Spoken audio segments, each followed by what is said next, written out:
Vamos a ver algunos ejercicios de representación de funciones.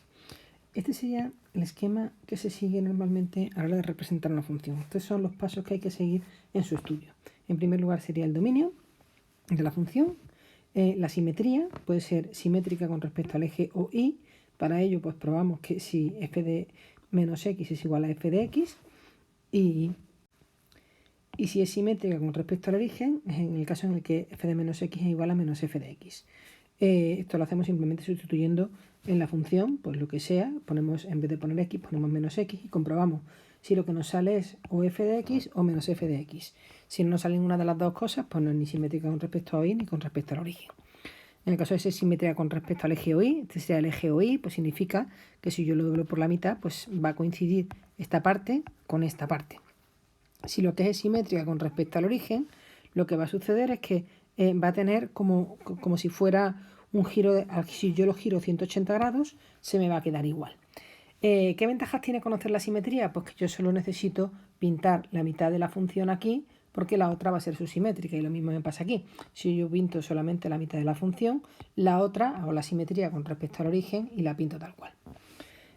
Para los puntos de corte con los ejes, pues si es con el eje X hago y igual a 0, si es con el eje Y hago x igual a 0. Para las asíntotas, pues tengo que hacer el límite, ya sea a más o menos infinito o a los puntos que me salgan en el dominio que están excluidos. Para el crecimiento y decrecimiento, pues simplemente tengo que ver el signo de la derivada. Si es positivo, pues va a ser creciente, si es negativo, va a ser decreciente. Para los máximos y mínimos, pues hago la derivada, la igual a 0 y obtengo los puntos, que van a ser posibles máximos o mínimos. Y hago pues ya el estudio de variación, el esquema de variación. Para la concavidad convexidad, lo mismo que con la derivada primera, pero con respecto a la derivada de segunda. Si miro el signo de la derivada segunda, si es positivo va a tener esta forma, si es negativo va a tener esta forma, y los puntos de inflexión haciendo f segunda igual a 0. Bien, pues vamos a ver un par de ejemplos. En primer lugar, la función 3x menos x cubo. A ver cómo serían el seguir todos los pasos. Pues decimos, el dominio sería todo R porque es una función polinómica. Para ver las simetrías, pues yo calculo f de menos x. Y donde pone x, en vez de poner x, pongo menos x. Hago el cálculo y me ha salido que esto es igual a menos f de x. Por tanto, va a ser simétrica con respecto al origen. Es decir, que si yo la pinto y la pinto por aquí, lo que quiera que sea, me va a quedar por el otro lado. O al revés, si la pinto por aquí, lo que quiera que sea, me queda por el otro lado. Punto de corte con los ejes. Pues con el eje X hago y igual a 0 y me queda esta función que despejándola me quedaría que x igual a 0, x igual a más o menos raíz de 3, con lo cual los puntos de corte con OX serían estos tres de aquí. Y si hago la x igual a 0 para con el eje OY, me queda el punto 0, 0. Por tanto, estos serían los tres puntos de corte con los ejes. Asíntotas, pues los límites no tiene asíntotas, las polinómicas no tienen asíntotas.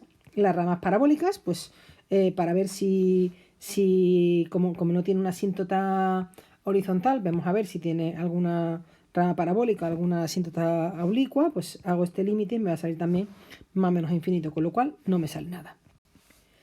Para ver el crecimiento y el decrecimiento, pues hago la derivada de la función, la igualo a 0, y este sería el esquema de variación.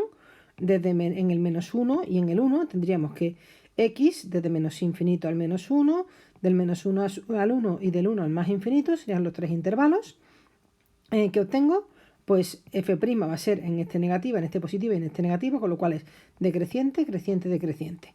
Aquí en el menos 1, pues es obvio que va a tener un mínimo y en el 1 va a tener un máximo. Va a ser creciente en el intervalo menos 1, 1, decreciente en el intervalo del menos infinito al menos 1 y del 1 al más infinito. Tiene un mínimo en el menos 1, menos 2, que sería el menos 1, lo sustituyo aquí, perdón, aquí no, en la función original sustituyo el menos 1 y me da el menos 2. El máximo aquí, para ver la concavidad o convexidad, pues hago la derivada segunda, la igualo a 0, obtengo solamente un punto, este sería el esquema de variación. Aquí me sale positiva, luego la función tiene esta forma, y aquí me sale negativa, con lo cual la función tiene esta forma. En el menos infinito 0 va a ser cóncava y en el 0 más infinito va a ser convexa. Y por tanto, con toda esta función, bueno, y tiene un punto de inflexión en el 0 porque es donde se anula la derivada segunda. Pues con toda esta información yo digo, vale, pues corta aquí, corta aquí, corta aquí.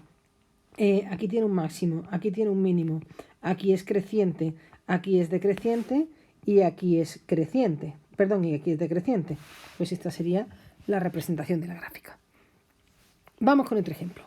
Este dice, representar la función x cuarta menos 2x² menos 8. También es una función polinómica. Pues tenemos el dominio es todo R. Para ver las simetrías hacemos f de menos x. En vez de poner x pongo menos x. Y obtengo que f de menos x es igual a, al hacerlo, es igual a f de x. Porque esto a la cuarta es positivo, esto es al cuadrado es positivo, con lo cual me sale f de x. Lo que significa que va a ser simétrica con respecto al eje OI. Es decir, que si yo la pinto, lo que pinte por aquí, también lo voy a pintar por aquí en simétrico. Punto de corte con los ejes, pues tengo con el eje OX, es el punto, el menos 2, 0. Perdón, hago igual a 0 y obtengo, me sale una bicuadrada, que los puntos son, las soluciones son x igual a más menos 2, por tanto tengo menos 2, 0 y el 2, 0. Y los puntos de corte con el eje OI, pues serían el 0, menos 8, sustituyendo, haciendo x igual a 0, pues sería, me queda menos 8. Así en total no tiene, para ver las ramas parabólicas, si tiene alguna oblicua o lo que sea, pues hago este límite y también me sale infinito, con lo cual tampoco tengo. Y veo el crecimiento y el decrecimiento. Hago la derivada primera, la igualo a 0, obtengo los puntos 0, más 1 y menos 1. Y entonces vemos, este sería el esquema de variación, cuando la x de menos 1 al menos, del menos infinito al menos 1, del menos 1 al 0, del 0 al 1 y del 1 al más infinito. Aquí la derivada es negativa, positivo, negativo, positivo, va a ser decreciente, creciente, decreciente, creciente, y por tanto va a ser creciente en el intervalo menos 1, 0 y el 1 más infinito, decreciente en el menos 1, menos infinito, menos 1, 1 más infinito. Tiene aquí un mínimo en el menos 1, que su ordenada es menos 9. Tiene un mínimo en el 1, que su ordenada es también menos 9. Vemos que efectivamente es porque son simétricas con respecto al eje OI. Y va a tener un máximo en el 0, menos 8. Para estudiar la concavidad y convexidad, pues hago la derivada segunda, la igual a 0, de espejo, me sale que aquí igual a más o menos raíz de 3, cojo el esquema de variación, y entonces me quedaría de menos infinito a menos raíz de 3, de menos raíz de 3 a más raíz de 3, y de más raíz de 3 a más infinito. Aquí la derivada segunda es positiva, aquí es negativa, aquí es positiva. Aquí me quedaría así, me quedaría así, me quedaría así. Y por tanto va a ser cóncava de menos infinito a menos raíz de 3. Y de raíz de 3 a más infinito va a ser convexa de menos raíz de 3 a más raíz de 3. Y si esto lo igualo a 0, el punto que obtengo sería, y me quedan como puntos de inflexión, precisamente el menos raíz de 3 y su ordenada sería esta, y el raíz de 3 cuya ordenada sería esta. Es decir, que yo voy a pintar la gráfica y entonces me quedaría, vemos que efectivamente es simétrica con respecto al eje OI. En el punto menos 8, el 0 menos 8, perdón, tiene un máximo. Aquí estarían los dos puntos que hacen de mínimo. Aquí están los puntos de corte que hemos obtenido, el de crecimiento que hemos visto, luego el crecimiento, luego el decrecimiento y luego el crecimiento. Y me quedaría, pues, bueno, y los puntos en los que me han salido los puntos de inflexión serían como por aquí, entre medias, ¿no? Que es donde cambia de cóncava a convexa. Y ya esa sería su representación.